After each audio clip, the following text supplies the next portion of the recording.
Good afternoon, ladies and gentlemen. Let me give you a weekly update on the events of the military conflict and Russian aggression against Ukraine between June 12th and 18th. Last week, the Luhansk and Mariupol sectors remained the focal points of the enemy military action, while a smaller number of hostile activities were registered in the Donetsk sector. The highest number of ceasefire violations, namely 67, were registered on June 16th, while the lowest, 47, yesterday on June 18th. Now, more detailed information from the frontline sector by sector. Luhansk sector. Last week, enemy opened fire predominantly in the area alongside the route P66, known also as the Bakhmut Road. Positions of Ukrainian armed forces near Krymske and Novotoshkivske came under regular mortar fire. On June 13th, Russian proxies initiated a mortar fire at Novotoshkivske and discharged 40 mortar bombs in just 30 minutes. On June 16th and 17th, Russia-backed militants discharged 176 and 93 mortar bombs respectively against the positions of Ukrainian armed forces in the Bakhmut Road area. According to Ukrainian military intelligence, the escalation of hostilities in the specified area was a result of militant actions in an attempt to redraw the contact line in their favor. For the same purpose, Russian proxies established additional observation posts in the area mentioned above.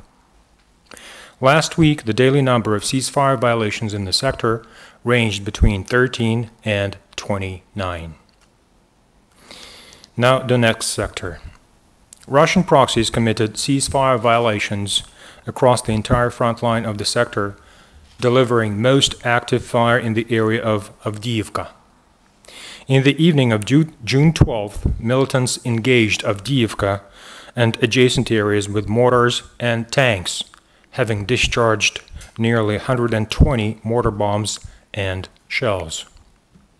On June 13th, Russian-backed militants initiated a 3-hour-long mortar attack at Avdiivka, having fired another 60 mortar bombs at positions of Ukrainian armed forces. On June 14th and 15th, Russian proxies opened fire with 122mm artillery at Piski and Pidgornyy, respectively. On June 16th, the enemy initiated a powerful complex fire at Kamienka, having discharged nearly 120 shells and mortar bombs.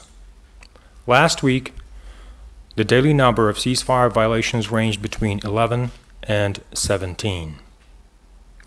Mariupol sector. On June 12th, Russian proxies opened artillery fire against rear areas of Kravske and Olhenka. These artillery attacks caused severe infrastructure damage both to civilians and to the military.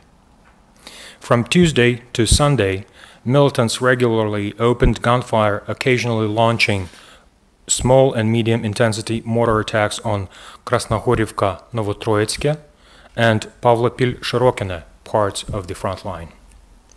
Last week, the daily number of ceasefire violations ranged between 21 and 28.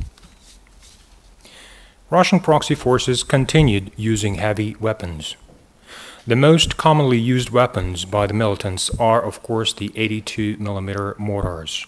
However, other weapons, including 120mm mortars, as well as an artillery and tanks, were also registered shelling Ukrainian positions last week. Additionally, activity of snipers increased and reached 14 instances over the last week. At the same time, the enemy continued using drones, performing aerial reconnaissance in the ATO area. Over the week, Ukrainian troops registered 19 episodes of enemy drones performing reconnaissance.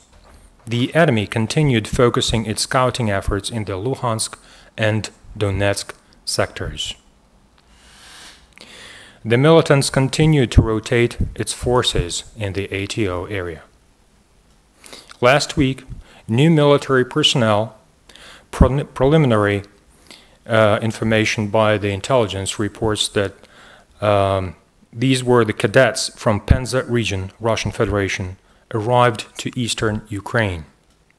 Given the numerous facts of the Russian military performing combat training in eastern Ukraine, it can be assumed that the newly arrived cadets will perform artillery shellings of Ukrainian armed forces during the next weeks. Ukraine's military intelligence reports of the ongoing military assistance of Moscow to its proxies in eastern Ukraine. 9 railway cars, fuel tanks arrived at Rovenki, Luhansk region, and 18 railway cars with ammunition were delivered to Ilovaisk, Donetsk region. Furthermore, on June 15th, yet another so-called humanitarian convoy consisting of 55 trucks packed with unidentified cargo entered the occupied territory of eastern Ukraine from the Russian Federation. As per intelligence reports, the total number of casualties amongst Russian proxies is 16 killed and 39 wounded over the week. Half of the enemy personnel losses took place in the Luhansk sector. Last week, 4 Ukrainian servicemen were killed in action. 29 servicemen were wounded in action. Besides, on June 16th at Dnipro Hospital, 1 Ukrainian serviceman died because of wounds received in combat action near Avdiivka on June 8th. Our hearts go out to the families and friends of the fallen Ukrainian heroes. A civilian man was killed in the conflict area last week. It happened in Sukha Balka village, Donetsk sector. It did happen during the enemy mortar shelling. In addition, a woman was wounded in Avdiivka, Donetsk sector, also during the mortar shelling. Last week, 68 private homes were damaged in the frontline area in Donetsk and Mariupol sectors. Undoubtedly, this can be considered as the largest destruction of civilian property and infrastructure since February 2017. For example, after above-mentioned enemy shelling of Olhenka, Mariupol sector, there were no buildings in the central street that didn't incur any damage. Other incidents took place in Sukha Balka, Avdiivka, Krasnogorivka, and Mariinka. Besides, Russian proxies damaged 16 non-residential buildings in the Donetsk and Mariupol sectors, mostly in the same localities. Last week, Russian proxies damaged gas pipeline sections located near Sukha Balka. Additionally, as a result of hostile attacks on frontline towns and villages in the Donetsk and Mariupol sectors, wide-scale blackouts took place. All these breakdowns were fixed by Ukrainian engineers and utility workers in the timely manner. Over the week, Ukrainian authorities arranged for access and safe passage through government checkpoints on the contact line of 21 trucks loaded with humanitarian aid for civilians living in the occupied territories of eastern Ukraine. More than 360 tons of food, medicine, hygiene products, and construction materials were provided by the International Committee of the Red Cross and the UN High Commissioner for Refugees representative in Ukraine. That'll be all. Thank you very much.